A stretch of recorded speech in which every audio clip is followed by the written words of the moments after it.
Needless to say, as an entrepreneur, you probably know that there's a lot planning to do, and you're doing things to create something, to get things done, to get results.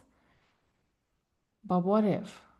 What if that's not where everything actually starts? What if something else, completely out of your awareness, is going on before you even take action, before you even decide to create this discipline or that discipline, this habit or that habit, to put items on your to-do list, right?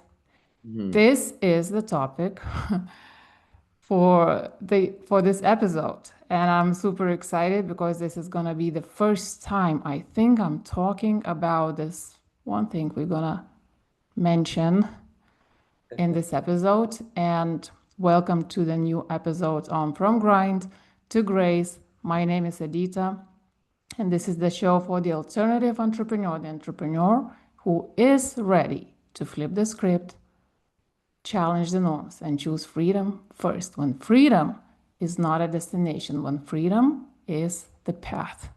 Because when you stop grinding for freedom and start creating a business that feels like freedom in the process, success tags along for the ride. So, this is the mission. The mission is to make this the default in our industry for yourself, for your children, and for humanity. I love this topic and I love asking these questions to my guests. And I have somebody, and I'll say what's going on through my mind in a bit, but so this person is Emerson Willis. And I'm just glancing at his post, because when I saw his post on Facebook, I knew something in me knew I need him on my podcast to talk about this stuff. And the reason why, and welcome, Emerson. I'm so happy to have you on my podcast, first of all. Oh, thank you. I'm excited to be here, Adita. And I'm hoping so. Before I'll give you to do a quick intro for yourself, Sure. but but but before we get to it, Mhm. I'm just gonna be open, right? Mhm. And I'm hoping to bust some myths Mhm. around the topic, right? Because I was actually gently throwing some rocks at this stuff, right? So I kind of want to take them back Mhm. because, well, let's see if we can unpack. Maybe it's because what I'm seeing in the industry, that maybe this stuff is not taught correctly Mhm. in many, many cases. So that's what I would like to talk about with you, among many other things. So, welcome again. Yeah, I'm excited to be here. This is going to be a fun topic. I can already tell that I'm excited for the journey because I know that we want to dive into this subject authentically and really squeeze out some really good juice out of this. Maybe so people listening can experience something they've never heard before that can actually lead to, I don't know, transformation maybe. Yeah, exactly. And okay, so okay, so first of all, a quick intro for the context for the one who's listening. Absolutely. So my name's Emerson Willis. I am a big fan of anything that has to do with just becoming the best version of yourself because I really believe that we want to have the best experience in life. Life should be a rich experience, not just about money, but also relationships, your health, your wealth, all this stuff. So I work with a company that's called Limitless. We are the fortunate and blessed creators of a film based on a book you might have heard of called Think and Grow Mhm. Rich. So we made Think and Grow Rich the film. It was a multi-million-dollar production. We got to work with some very extraordinary thought leaders. And those thought leaders have absolutely changed my life. People like Bob Proctor, Sharon Lecter, Grant Cardone, Lewis Howes, Barbara Corcoran. There's so many others, but that book, particularly why I'm so excited about the fact that we did a movie on it, is it's not just a book. You dive into these things, you learn how to absorb them.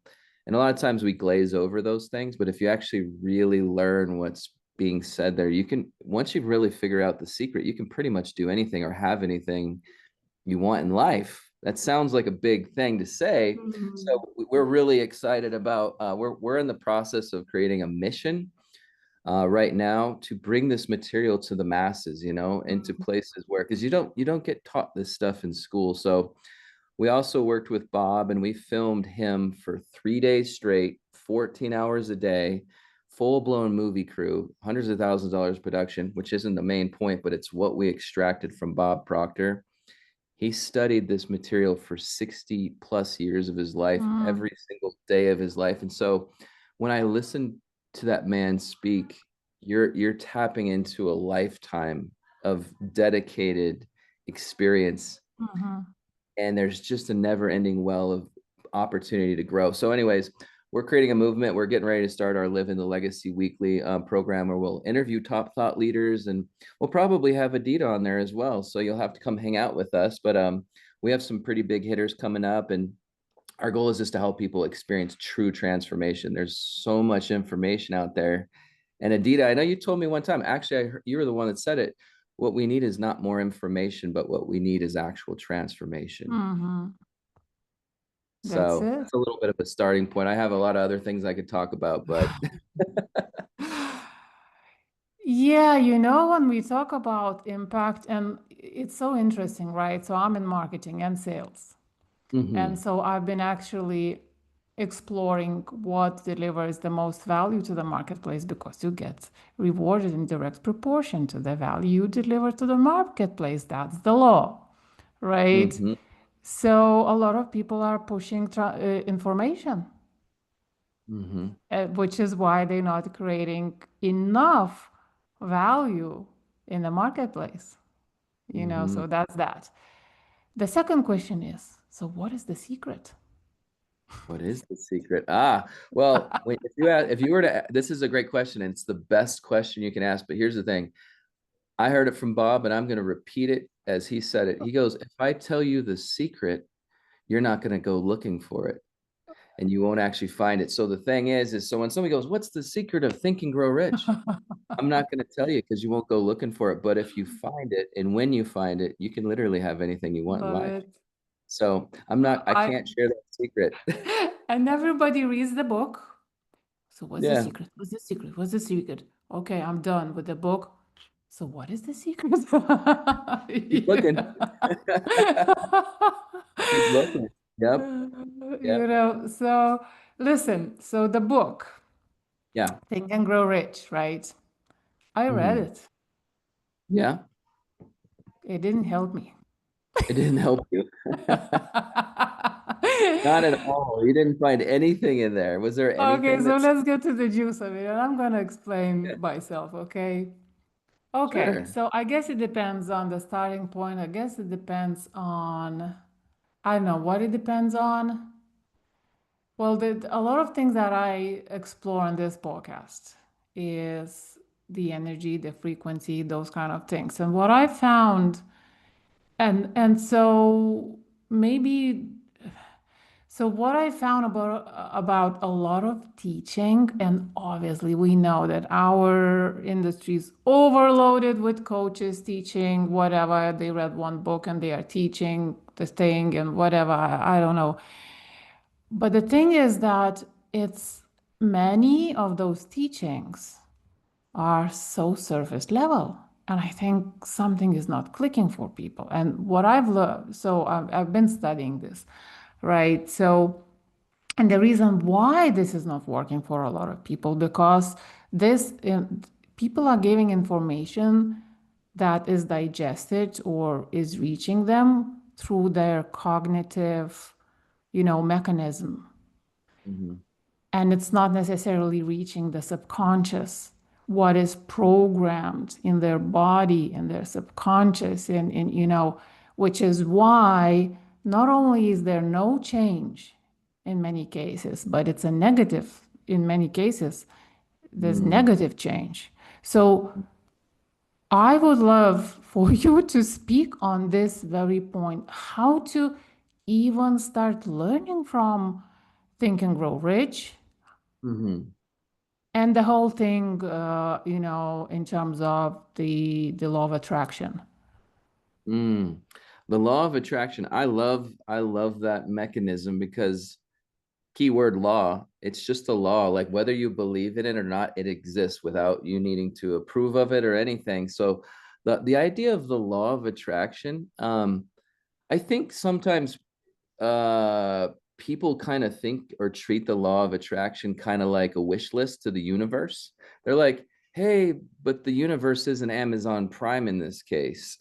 And it's really like, it's one thing to wish for something. We wish for a lot of things. I wish I had $1 million.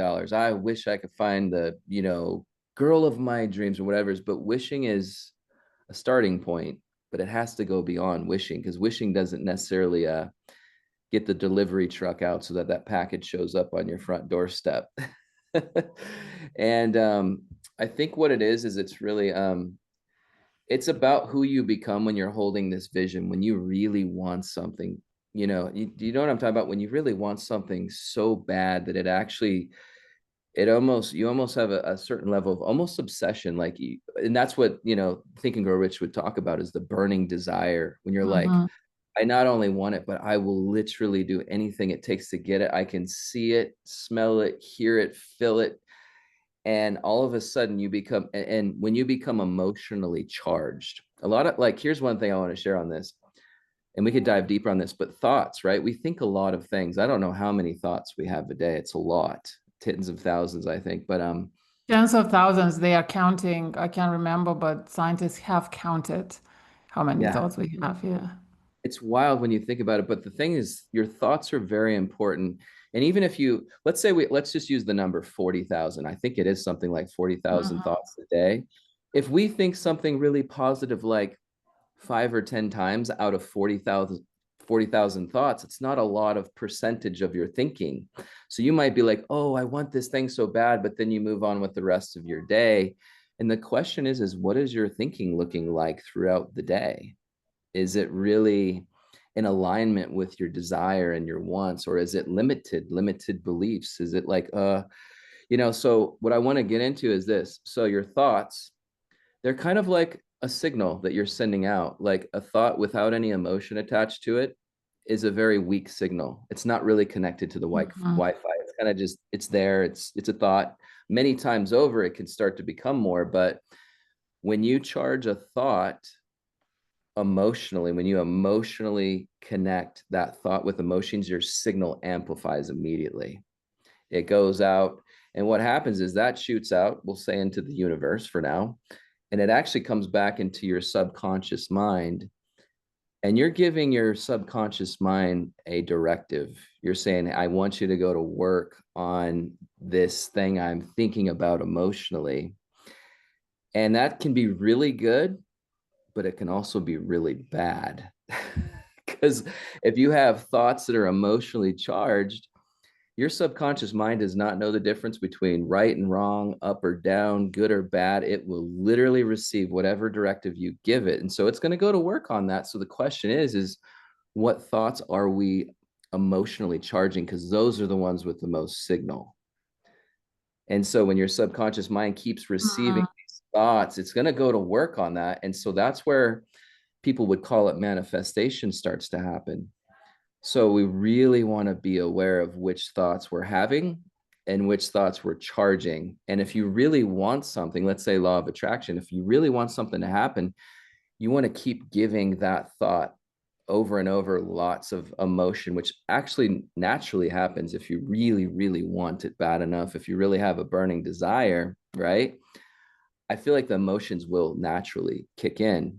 But if you just say, I want $1 million, or I want this, or I want that, but there's no emotion attached to it, there's no signal. So, in the book, And that all makes sense, right? And that's what you say in your post, right? Your life is a mirror, not a factory, which is why I did the intro the way I did, right? A lot Yeah. of people are Yeah. starting with the do, Hmm. right? Let me do this, let me do that without even knowing why. Maybe they Hmm.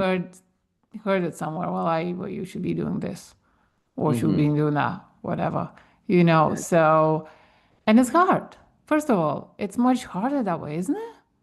Yeah. Oh, it is. I would say, have you I actually heard this from a very, very good friend of mine, and the first time he said it, it just clicked with me. I think I understood it, but the way he said it unlocked something. He goes, there's a big gap between, he called it the knowing and doing gap. I don't know where it came from, but like knowing how to do something and doing it, there's a gap in between there. So like, for example, let's Mhm. say you read a book or you listen to this podcast and you know about it, but the doing part is where you actually take action.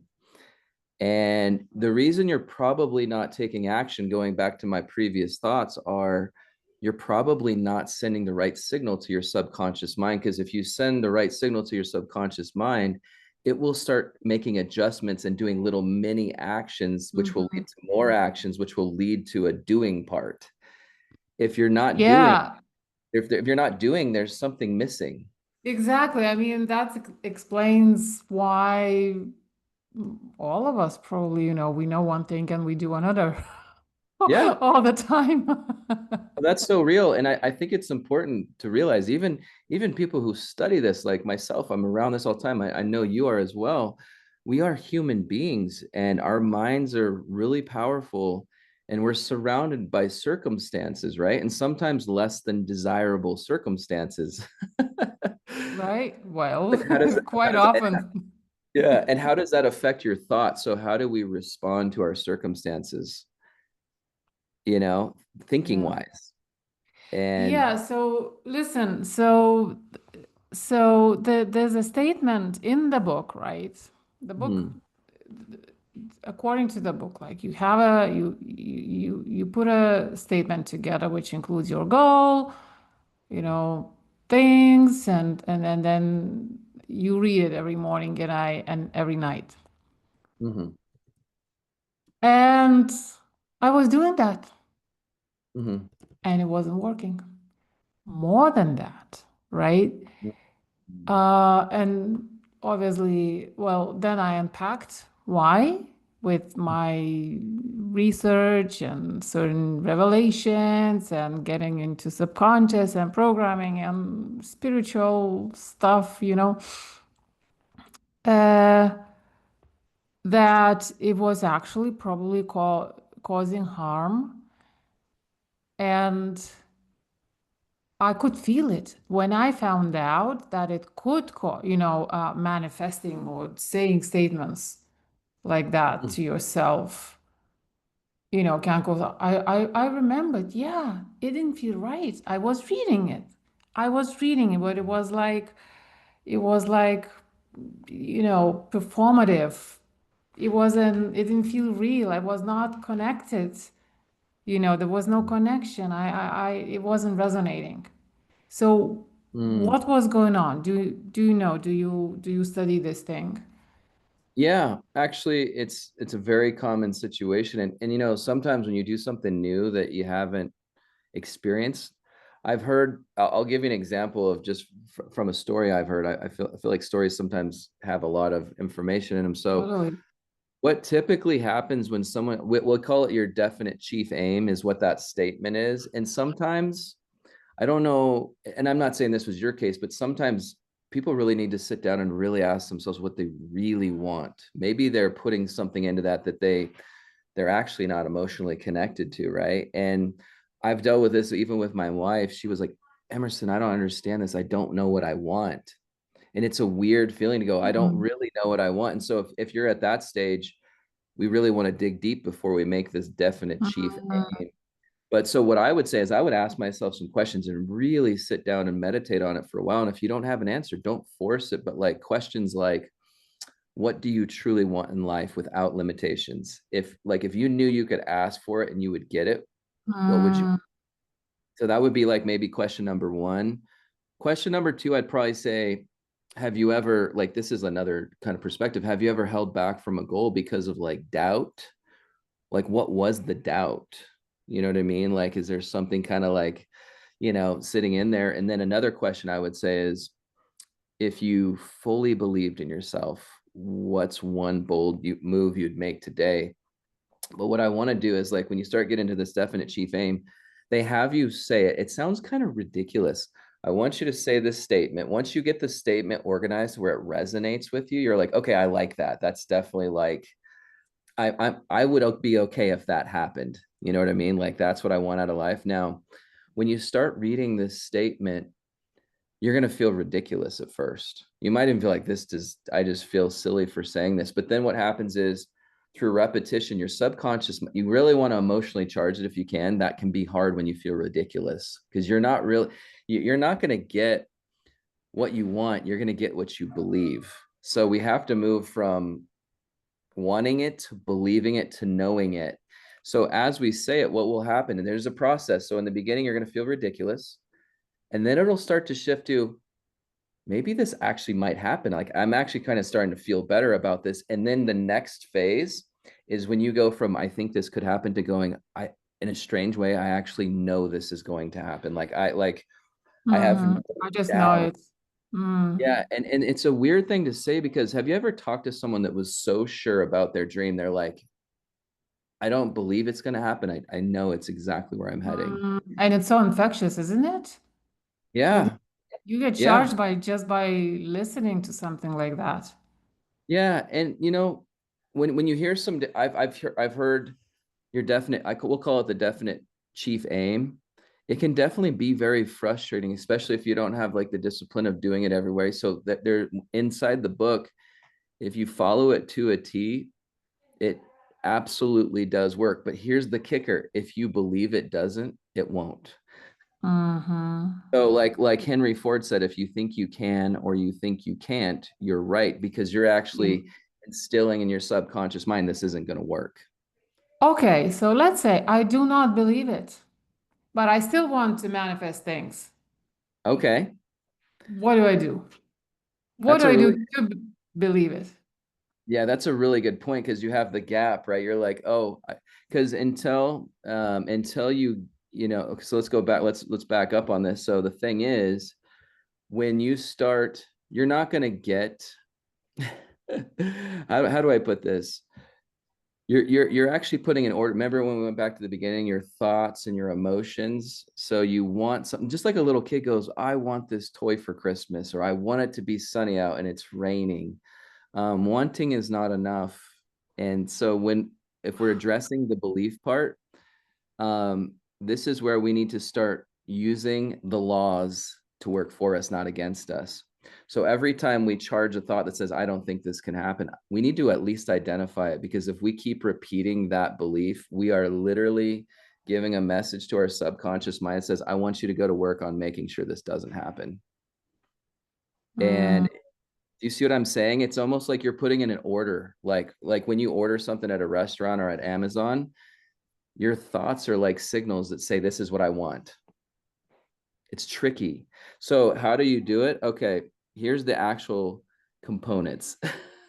Like I said in the beginning, you might just feel a little bit ridiculous, but you have to pay attention to yourself, and you have to go, like, what really gets you excited? So we have to find where we experience emotion. Like, is there something that when you think about it, you get excited and emotionally charged? That is a space that you can leverage, because you have to be able to, you want to leverage emotion, because that's what's going to give you signal, right? And I want to give signal to the best and most positive thoughts. I want to be very careful that I don't give signal to negative thoughts, limiting beliefs, because those are the things I'm asking for without asking. Does that make sense? yeah, or reframe them, and I can't remember if we met before or after this. One of the biggest downloads from the universe, Mhm. where I was in so much pain, actually, because of something surfaced, and it caused so much pain. And for the first time, I felt so sorry for myself. I told that story. It's when in my, in my first few episodes, the whole reason why this podcast exists as well. Mm. But even in the midst of that pain, I knew this is this, this is what I'm doing. I'm doing this podcast. This is who I'm talking to. This is what I'm talking about. I already kind of probably knew the theory because I Mm. knew this is where the energy was flowing. So I just need to follow that, Mm. I you agree. And know. what I'm hearing when you're saying that too is when you could just tell when someone says that, because remember one of the first chapters in Think and Go Rich is decision.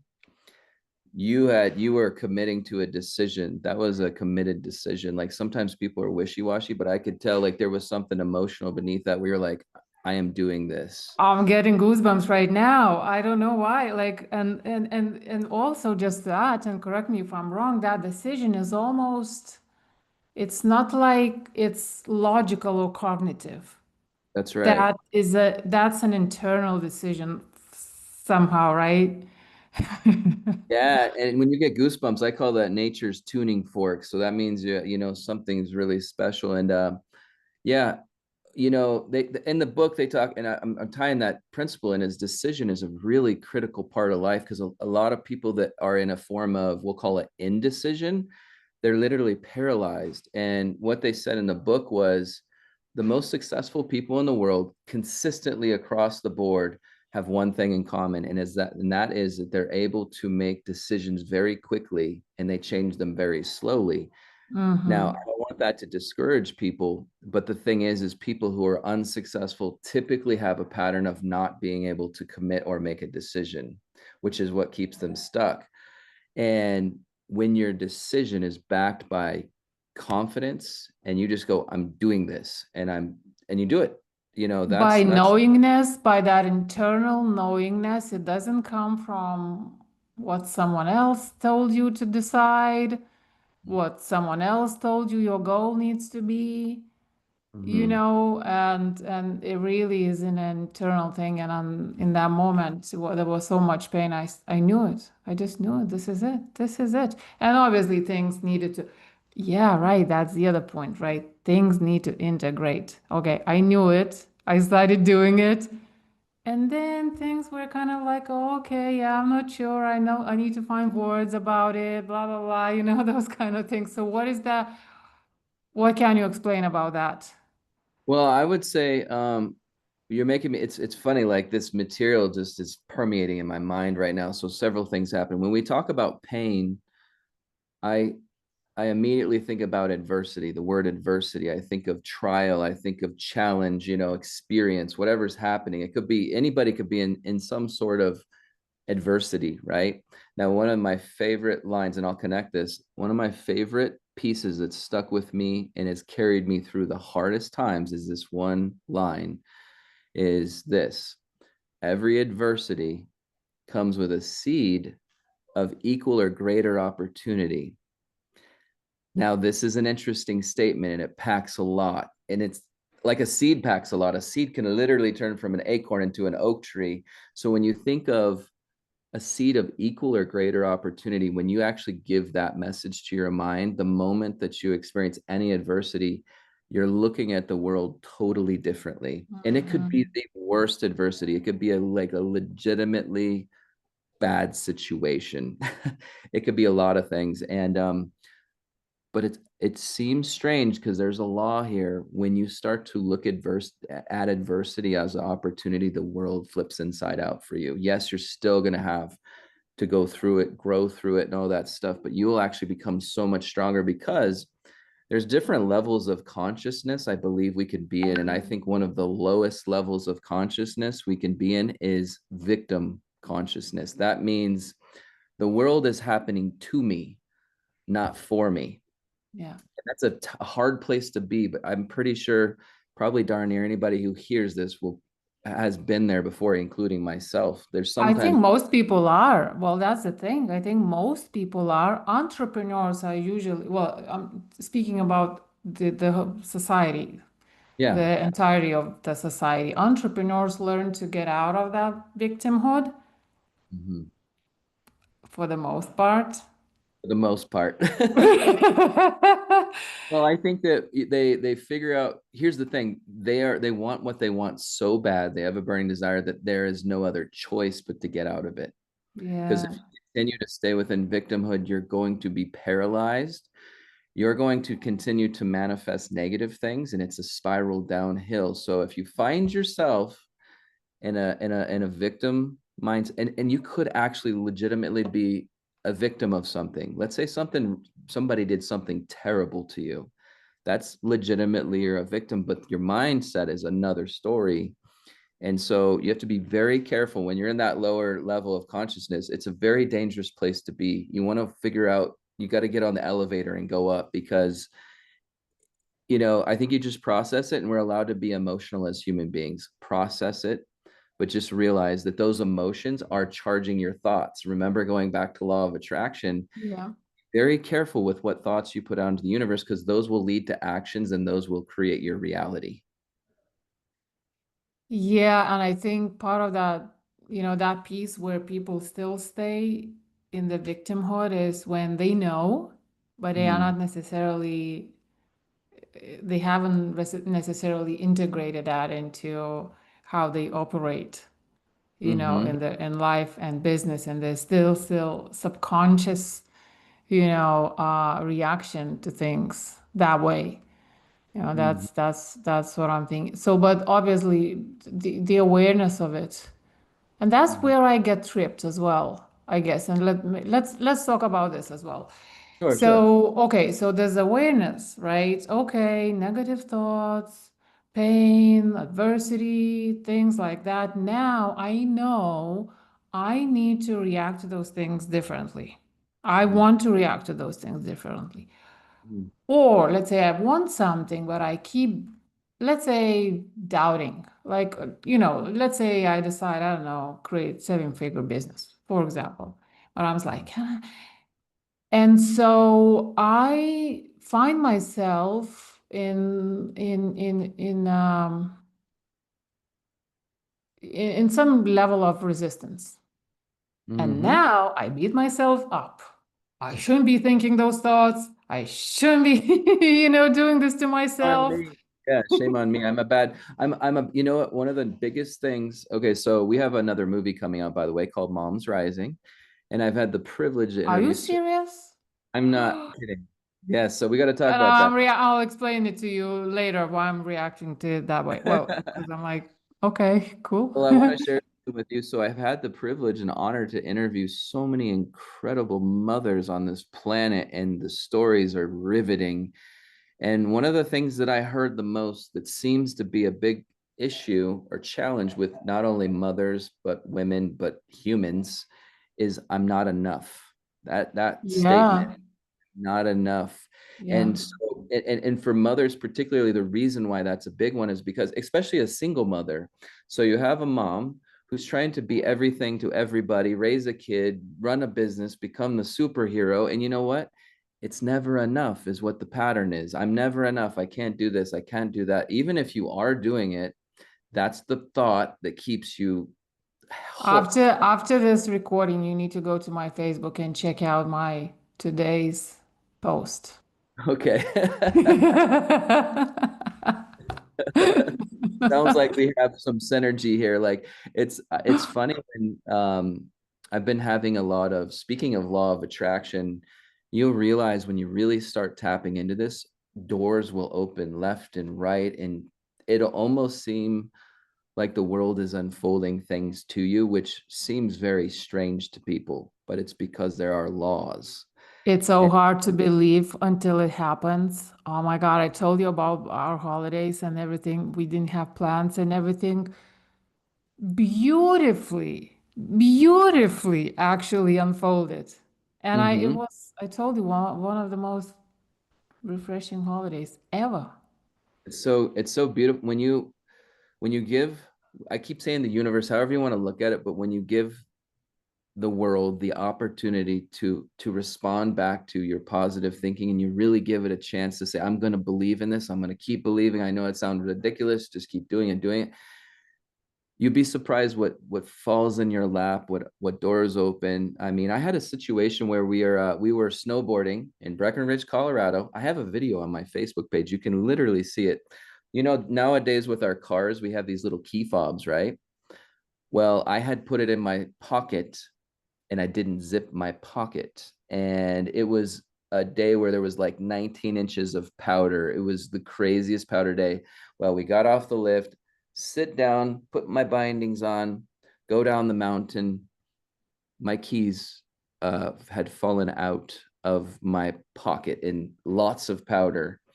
And I went down and the kids wanted something out of the car. And what happened was, is I realized I felt, you know how you get that feeling when you feel your pocket and you're like, oh, uh-oh, they're on the mountain.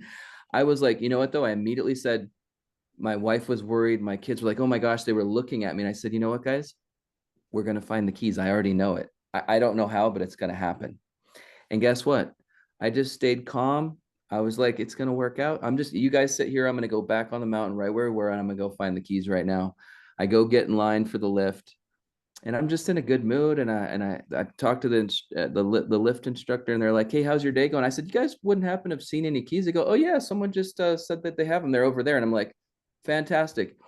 I could have tortured myself in that moment, but I just knew I was going to find the keys. Now it's possible that I wouldn't have, but the point is if I didn't torment myself over the situation. Just kind of, Yeah, and I was telling you about our holidays, right? So my partner, he got COVID, and during the holidays we couldn't meet with him because he was coming from a different place.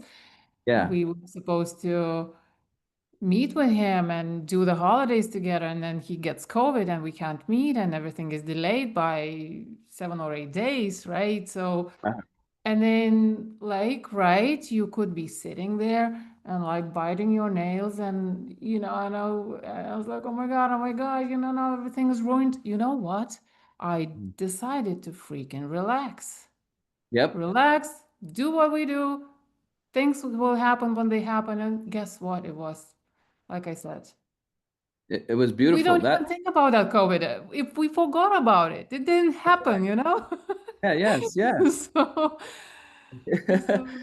Well, when you change the way you look at things, the things you look at change. And we worry. So there's some very important things that realize, like, fear is the number one thing that will stop people in life, is fear, doubt, indecision, or just negativity. Like, being negative is a very unfortunately damaging thing. It's the thing that holds you back, but here's the funny thing though. You were saying this earlier, I want to make sure we nail it, is you were saying there's that moment where you catch the negative thought and you're like, oh no, I'm being a bad person. But you're like, actually catching the negative thought, you need to give yourself a pat on the back and say, that's a win.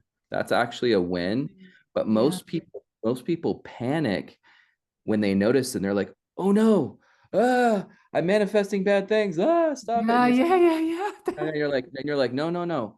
Awareness isn't the problem, it's the portal.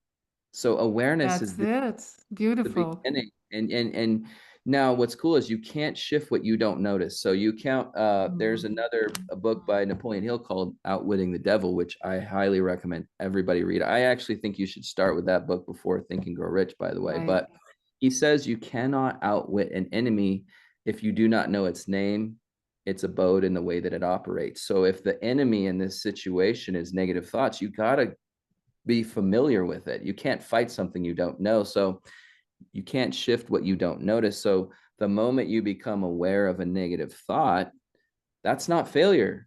So That's cool. actually Yeah. freedom. Not so. But here's the catch: the ego doesn't go quietly; it throws a tantrum. Oh, I love that.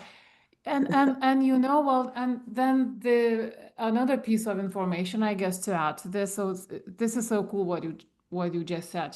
Celebrate noticing the bleeding negative thought. But and the other thing is, I guess, the knowing that negative thoughts come from your ego. Yes, that's right. That's right. And it's fear. is an enemy. And if we don't know how it works, where it exists, we can't fight it. So if we treat fear like a separate entity, then it's not us that's the problem. So another way of looking at it, like I love analogies. I don't know about you, but Totally. I'm a marketer. Oh my God, tell me about it. well, I feel like it, if I could try to describe it like this, it's kind of like waking up mid-dream and realizing that the monster that was chasing you, it's just you in a mask. Now you've got a choice. You can keep running, or you can take the mask off and just rewrite the script,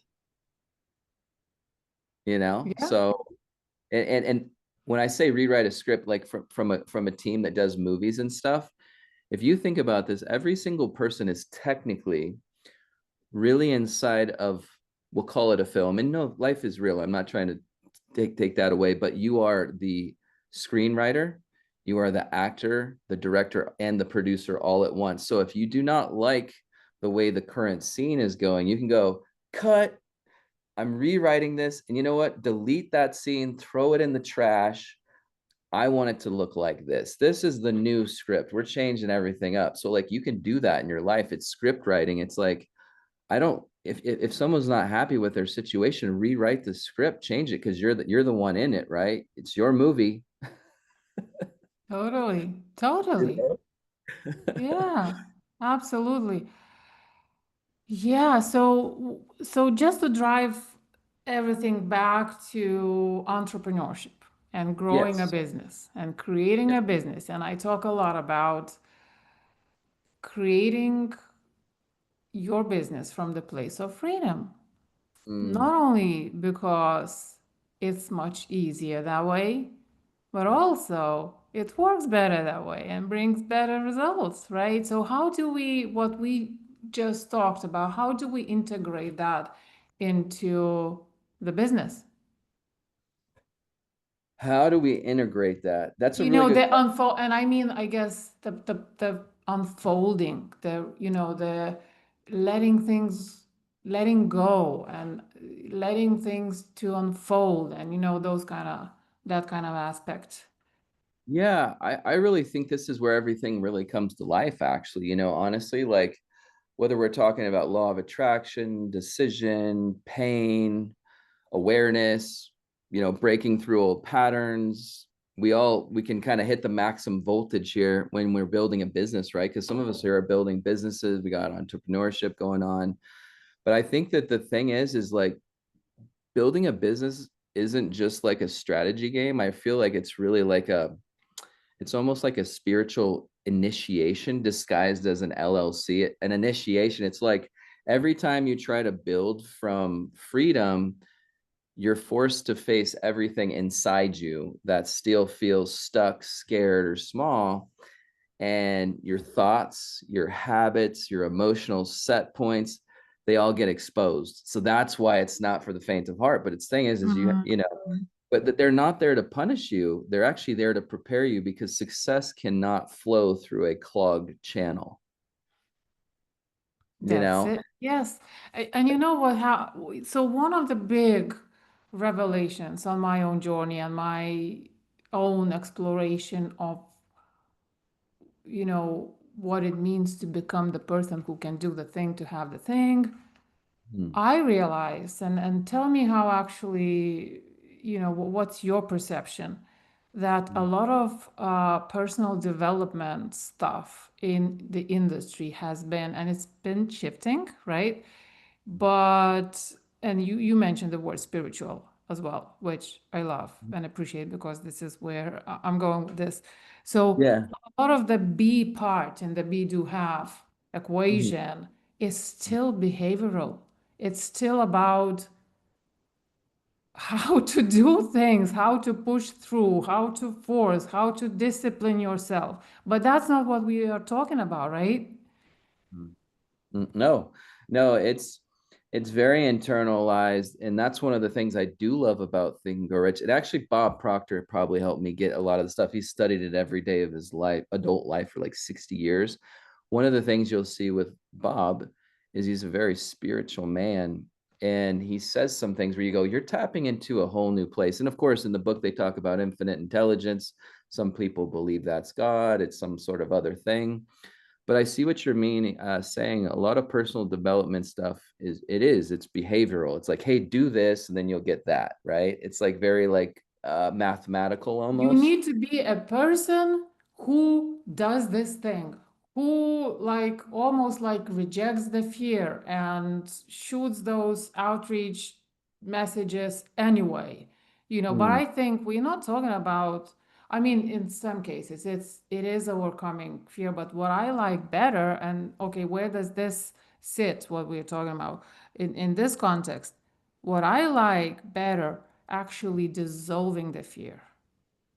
Yeah, yeah. And if you don't outwit, you gotta. Fear is literally the number one thing that stops people. It can paralyze you for your entire life. It can paralyze you for a moment. It can paralyze you for a week. But yeah, we've got so one of the things is outwitting the six ghosts of fear. The six ghosts of fear. Well, you're like, what are the ghosts? What are we talking about? Ghosts? Well, they are kind of ghosts because the reason they say ghosts because if we're not aware of them, we don't see them, and they Mm, can literally just keep damaging us left and right. But the moment that you see the ghost, you can now deal with it. And so, but I want to kind of go back to what you're saying too and connect with the fear part. But there's a huge crack in personal development, and it's a lot of it is becoming like mental gymnastics. It's like with no soul. It's all surface mm. level hacks, dopamine hits.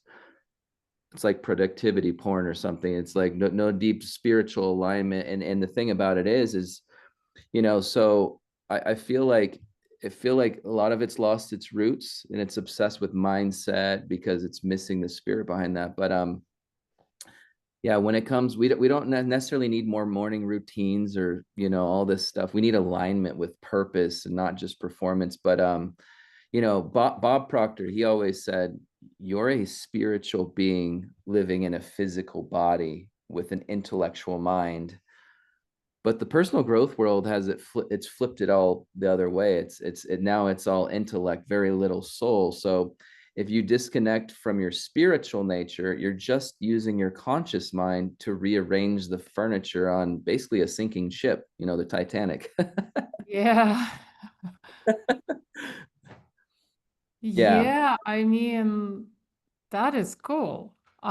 You know what? I am loving hearing this because I think, and I guess again, it's because of various interpretations of Think and Grow Rich and the law of attraction by various people, makes you think that this stuff kind of sits on the same side as this mainstream personal development with the crack, stuff, because Yeah. the way people teach it is very cognitive. Mm. Many people, do that. So, Yeah, I think the thing is it's awareness is a huge one. So I feel like that step one is the moment you become aware of this, it actually becomes exciting. Remember how earlier we said it's like a portal? yeah. Once you get to the awareness moment, you will start to realize every single where you look, not only yourself, but you'll see it in other people. And you'll actually just become aware of something that's very important. It's very sad to me when I look out into the world, and Napoleon Hill had a term for this in Outwitting the Devil. He said he called it hypnotic rhythm and drifting. And he said when people are in a state of mind where they're kind of just almost on autopilot, they're drifting. They're just whatever happens. There's no drive. And hypnotic rhythm. I love the phrase because it sounds so cool, but really it's just you're in a rhythm and you're not changing. It's just the same thing every day. It's like Groundhog Day. And Yeah. what's really Mhm. exciting? This is why every adversity comes with a seed of equal or greater opportunity. If I'm in a rhythm and all of a sudden, bam, something interrupts that. It could be bad. It could be COVID. It could be a million things. It's going to disrupt my rhythm. And now I have to figure out a new rhythm. And sometimes that Panic. Yeah. yeah, that can be your reset button in a good way. So if you see that interruption as an opportunity to go, let me reevaluate everything. I mean, my wife, she just broke her wrist and got it dislocated. It ruined everything. She was trying to work out and do all this stuff. And now she's like, great, I have to get surgery on my arm. What's Mhm. nice is we both have been, learning this together. And we said, you know what? We take this one day at a time. And, you're probably going to, there's going to be something wonderful that comes out of this. I don't know what it is yet, but it gives her time to slow down and reassess.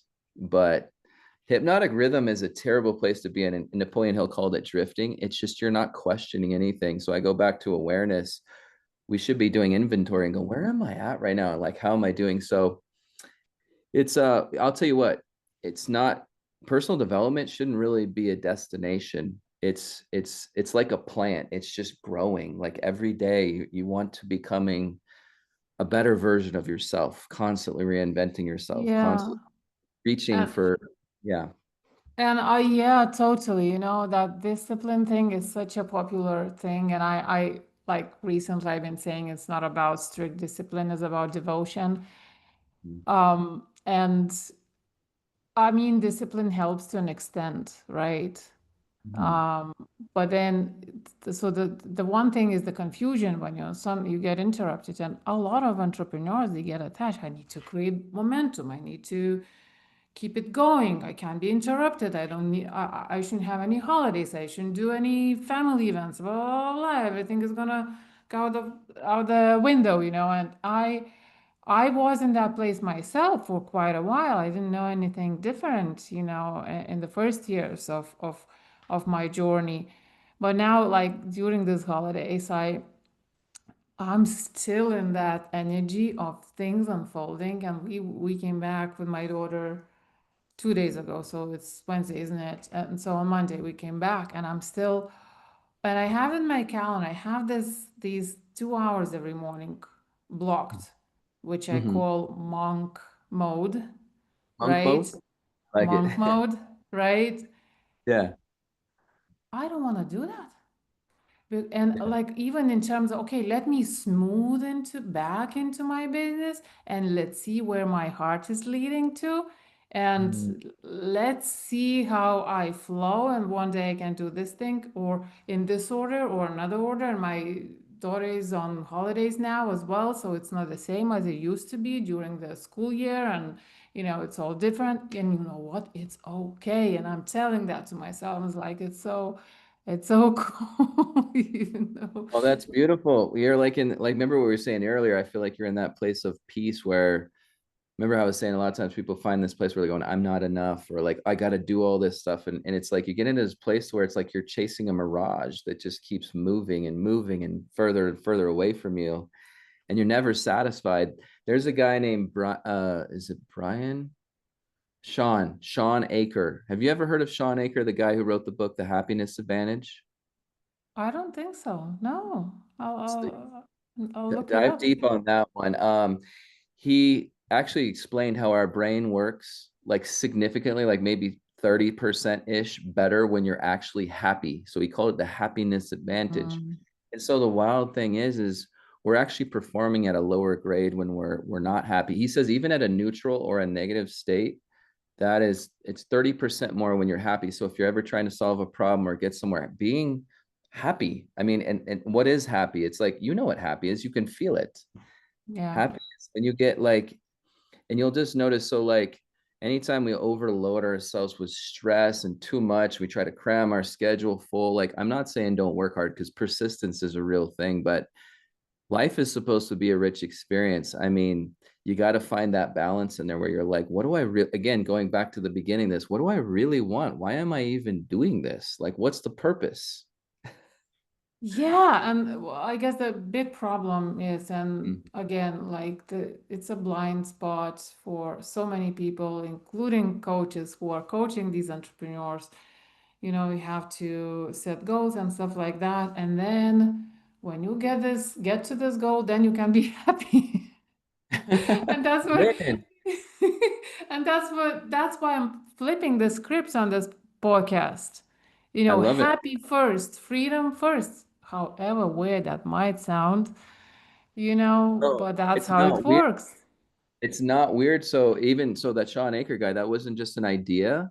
He literally went to Harvard. He got let in a crazy way, but he was studying happiness literally as his thing.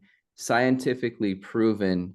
So a lot of the people that got into Harvard they're used to being in the top 1% of all people until they get to Harvard. Then they're immediately in the bottom 50%. And what happened was he was noticing as he was interviewing people is they immediately were depressed and they were not happy.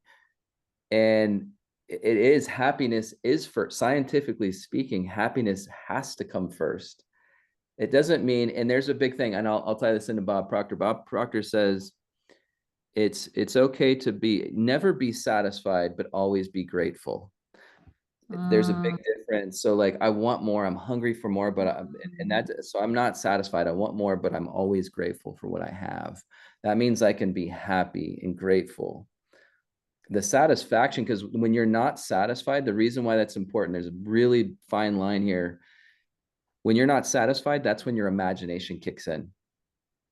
And your imagination solves problems, mm, it creates stuff. yeah. So but if you can be happy and grateful all at the same time where you're not satisfied, it's a very interesting place to Right. be, because then you can turn your imagination on and you can create, you can do things. And again, if it's tied to purpose and passion, that's another thing that's really big in Think and Grow Rich, is having a definiteness of purpose. That's a really big one. Because if you try to ask this question, I don't know, like ask like random people over the next 10 days or so, just ask them, what's your definiteness of purpose? And just see what they say. And sometimes you'll hear an answer from someone and you'll be like, wow, that is so beautiful. You actually, wow. And sometimes you'll hear people go, I don't know. Most But people probably. and that's your true north. You want to find Yeah. that, whatever that is. I would say if you haven't figured out your definiteness of purpose, that's something you want to start searching for, because it will be a magnet for you to pull you forward and give you a real sense, because we're not here to be purposeless, you know. And passion, if you want to figure out where your purpose is, it's often tied to your passions. So Your excitement, yes. And I believe that, and I think I say that. Your passion is the universe giving you your direction. that's right. Yeah, that's put there. There's a reason why you have it. And sometimes we put out that little flame, like it could have been something from when you were younger, like maybe it's music, maybe it's art, and sometimes when you grow up and become Hmm. mature and start having to adult and do all this stuff, you might have said somewhere along the way, that's not important. I can't Hmm. do that. That's not going to pay the bills. I need to focus on going Hmm. to work, We earning are money. told that. We are Yeah. told that all the time. Get this profession, not that profession, whatever, you know. Yeah. Yeah. So, Oh my God. So the first time I looked at the clock was 1919 in oh, wow. We Lithuania. went over. Yeah. But 1919, the number, Yeah. I keep seeing the numbers everywhere. So yeah, that is so cool. I didn't even notice how the time went. You know, what the number, what's the spiritual meaning for 19? Isn't it like it's completion, it's a completion and new beginnings. Uh I'm just that's weird. Well, because I'm a numbers guy too. I think sometimes people are like, you're weird, you're thinking about numbers, but it's kind of like an energy of finishing a chapter and stepping into leadership for next. It's like the And universe. I'm seeing numbers I don't know, for over a year now. And now people around me started seeing nice numbers everywhere as well. But it's not only about time, but let's say if I watch something on YouTube and I pause the video, and here we go, it's 11:11. It's just like crazy Uh-huh. stuff like that all the time. Well, that means you do. The good thing about that is I think people who are tuned into numbers, and I know we have to wrap this up, but people that are tuned into numbers, it actually is a reminder that you do believe that manifestation is a real thing, because people who don't believe in the extraordinary, they don't believe in the magical, wonderful things that can happen in this world. They have messages constantly flashing in front of them, giving them signal, but they are disregarding it as, Yeah. that's nothing. Yeah. And obviously people tell me, I keep, I sit with people and I keep showing the numbers, everywhere I'm there. They're like, I see those looks, and what is she like? She's crazy, Oh, you're reactions. one I of don't those care. woo-woo. You're crazy. Yeah, it's funny. A lot of people think personal development is woo-woo, but my question is being like, if you're not doing something, how are you growing as a human being? Or like you got you like, I mean, naturally we're meant to grow. Like look at plants, look at nature. Mm. It's meant to grow and to It's never evolve. constant. Everything that is constant, and I'm showing the quotes for the one listening, the quote gesture, Mhm. it's breaks down. The moment Mm. you build it, like a building, right? Anything man-made, if you, it's not growing. It's made, it's done, and then it starts breaking down, right? So it's either growing or Wow. going backwards. Oh wow. This has been like such an awesome session. Like I know when I'm having a wonderful conversation because I feel like you could literally just keep talking. Like you're like, there's no way to like it's an open book, right? And it's really I'm really glad that you like even reached out to say, hey, let's have this conversation. And I love authentic conversations where it's not like we have some script or something that, it's like let's just let this moment be real. Yeah. It's been awesome. I'm really Super. glad. Listen, so thank you so much. I literally could be talking to you for another 3 hours, I think, or more. Who knows? It was super, well, interesting is not even that word. It's I don't know, just great, just exciting, just refreshing, it felt good. Okay, this is it. It felt super cool. So. I, So thank you so much, and I ask every guest three blitz questions. Very quick, no thinking. okay. Before that, tell about who you work with. You kind of, gave an intro, but also who you work with and where they can connect with you. Absolutely. There's a simple answer to that. So of course, Limitless, but if you want to find us, where I would lead every single person is livingthelegacyweekly.com, because that is where our whole entire heart of our mission is coming from. We've been working on this project for a decade. So that's going to be where we're exploring everything that Bob discovered in his 60 plus years, and we've built a curriculum around it. And it's not about more information, but that is where we want people to truly experience transformation and learn how to embody this material, because it's not easy just reading a book and going, what do I do now? So it's good to have a tour guide. And so that's where you can meet us. And guess what? When you go there, by the way, yeah, it's going to cost you a whole dollar to try things out. So, I mean, be careful, don't, hope you have, but here's the thing. And by the way, when you do go there, we're going to give you access to 7 hours of Bob's material. It will change your life. It's changed my life. It's normally like a $997 program. So you can dive into that. Plus you'll get our movie. So if you want to watch Think and Grow Rich, the movie, which I highly recommend it because it's easy to watch a movie, but I have to warn you, you're probably going to be really inspired and want to do something after you watch the movie. So if you're cool with that, I recommend doing it. So liveinthelegacyweekly.com. Obviously, my name's Emerson Willis. You can probably find me pretty easily. And so that's where we're going to be starting a really exciting party around the world. And plus, behind that, you will be seeing Moms Rising coming out very soon here as well, another film. That I that one I also need to talk about you with you afterwards. So right, and maybe another episode. We'll see. Yeah, let's do it. So yeah, the questions. Yes. So Okay. the first one is, what change would you like to see in the world?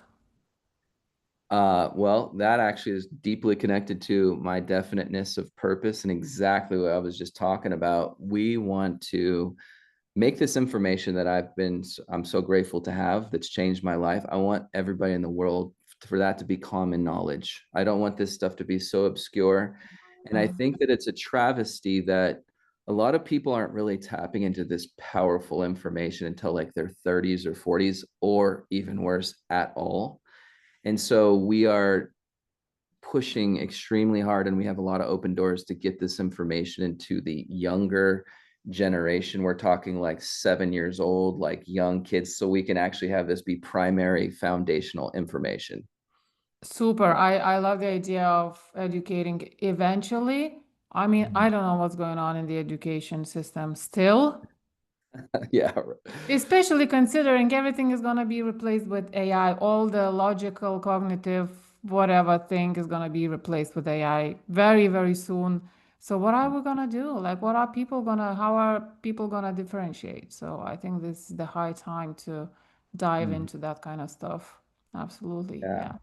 Yeah, it's It's, education is the one thing that can never be taken from you, stripped from you. You know what I mean? Once you acquire that information and your knowledge, that is really where you build as a person. So we have yeah. to be very careful with AI. I think AI can be a wonderful assistant, but I think that it's important that we're really absorbing this stuff so that it means something to us. To where if you were stranded on an island, you could actually, you know, um, Uh, leverage this information. yeah, I think the smart people, and again, we're talking again.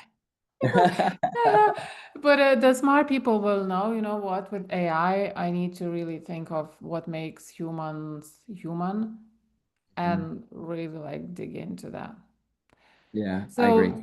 So the second question is related. You probably answer that unless you want to add something. So, and it's what impact would you personally like to create in the world? I'll go a step further than getting the knowledge out there, not just the knowledge, but the transformation. But another thing that's really important is we have a huge heart to reach people that are in the poverty zones, people that have minimal resources, people that they want it, they can have it. We want to provide vehicles for anybody in the world. And not talking about cars, but a vehicle for people to actually go, I can jump in on that. I can be a part of the movement. I can also benefit from that and maybe even make whether it's a side hustle or creative, but we want to help people not fish for them, but learn how to fish, right? So Absolutely. that's it. So we want to help really put a big dent in poverty. I love that. Giving tools along, like, well, I mean, doing things for them or giving them the actual material things is not helping. And we know about all the schools built in Africa that are not being used and, things like that. That's not what we need So we true. want for them, right?